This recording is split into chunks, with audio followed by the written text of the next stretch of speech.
Justicia, pour tout savoir sur les droits. Nonobstant tous les efforts engagés par le président de la République pour faire reculer les murs de la corruption, il s'avère que les phénomènes persistent encore, comme les démontrent les rapports de Transparency International publiés le 25 janvier dernier. Selon ces rapports, la République démocratique du Congo, au regard des données fournies, continue de stagner, se classant 169e pays sur les 180 cotés dans le monde. À en croire les mêmes rapports, le pays a obtenu 19 points sur 100 contre 18 points sur 100 l'année précédente, soit une progression d'une place et un léger recul de la corruption. Jean-Pierre Passiza Pamba, président du réseau des parlementaires africains contre la corruption, donne ici la position d'APNAC RDC. Vous savez, ces rapports-là est un tout petit peu favorable pour la RDC, dans ce sens que on a gagné un point par rapport à l'année antérieure. Et ces petits points dénotent tout simplement qu'il y a encore beaucoup d'efforts à fournir en matière de lutte contre la corruption. Pourquoi je le dis? Souvent, d'ailleurs, nous-mêmes, nous Congolais, nous sommes complexés.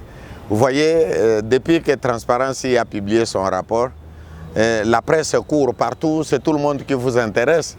Mais je vous rappelle qu'il y a 3-4 mois, le réseau des parlementaires africains contre la corruption, l'APNAC, a publié également un rapport sur la dénonciation de faits de corruption en République démocratique du Congo. Je n'ai pas vu la presse se bousculer pour pouvoir en savoir plus. Qu'à cela ne tienne, à la date d'aujourd'hui, je crois que le président de la République, aussitôt investi, a donné le temps.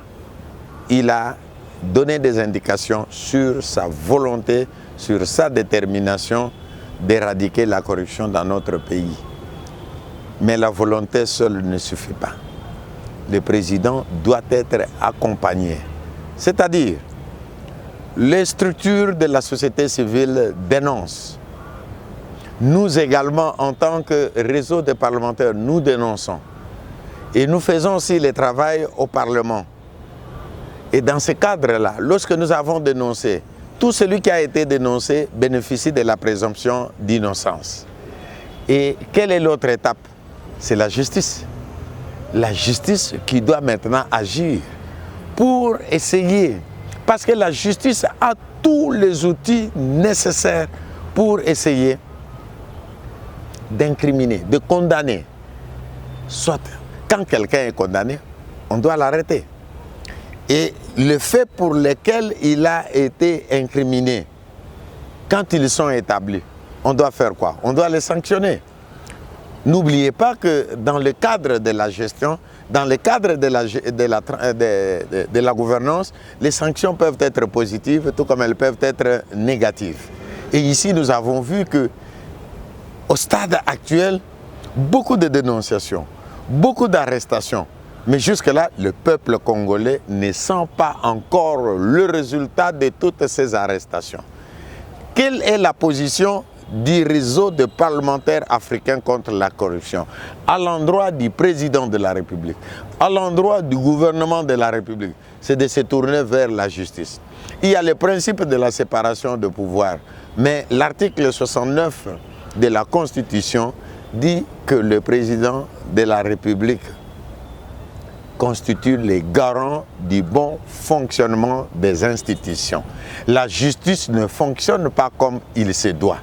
Toutes ces personnes qui ont été dénoncées d'une manière ou d'une autre, la justice a mis la main sur ces personnes.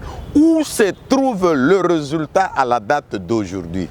C'est ce qui va permettre l'amélioration de la cotation, que ce soit de la PNAC, que ce soit de Transparency International. Il faut que la justice nous dise que toutes ces personnes ont été dénoncées, lesquelles ont été acquittées, lesquelles ont été condamnées et où se trouve le produit de la corruption. Pour moi d'abord, c'est un motif de fierté, c'est un motif de joie.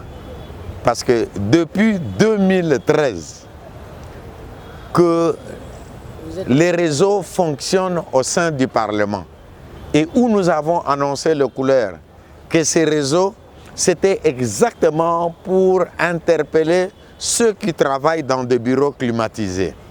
C'était pour conscientiser le gouvernant de ces pays avant d'arriver au gouverner. Parce que ce sont eux qui sont censés mettre de l'ordre dans la gouvernance de ces pays. Parce que ce sont le gouvernement qui conclut les marchés publics.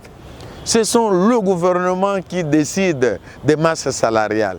Ce sont le gouvernant qui décide de la distribution des cartes sociales dans ces pays. Et nous avons pensé que ce sont ce même gouvernement qui trempe le plus dans la corruption. Et c'est dans ces conditions-là que nous avons dit la PNAC naît pour essayer d'interpeller tous ceux que nous avons qualifiés de koulouna en cravate. Et à la date d'aujourd'hui, j'ai été surpris. On m'a appelé ce matin pour dire « Venez au Palais du Peuple ». Il y a une équipe, une ONG, c'est l'organisation non gouvernementale dynamique pour la paix et le développement qui vous attend. Je dis pour quel motif? Il dit non, ils détiennent une surprise pour vous. Et je suis arrivé, voilà, ils m'ont décerné un diplôme de mérite politique et civil dans le cadre de la lutte contre la corruption. Et pour moi, je dois vous dire que je suis ému, je suis très content et je suis satisfait de retrouver quand même qu'il y a des Congolais qui suivent pas à pas l'évolution de notre lutte. Vous savez dans quelles conditions nous travaillons? Vous savez ce que nous produisons comme travail? Nous essayons d'interpeller d'abord le dirigeant et ensuite la population dans son ensemble. Nous renforçons les capacités des députés. Nous nous adressons à la population surtout du danger que court la République démocratique du Congo, un pays aux richesses potentielles, mais avec la population la plus pauvre.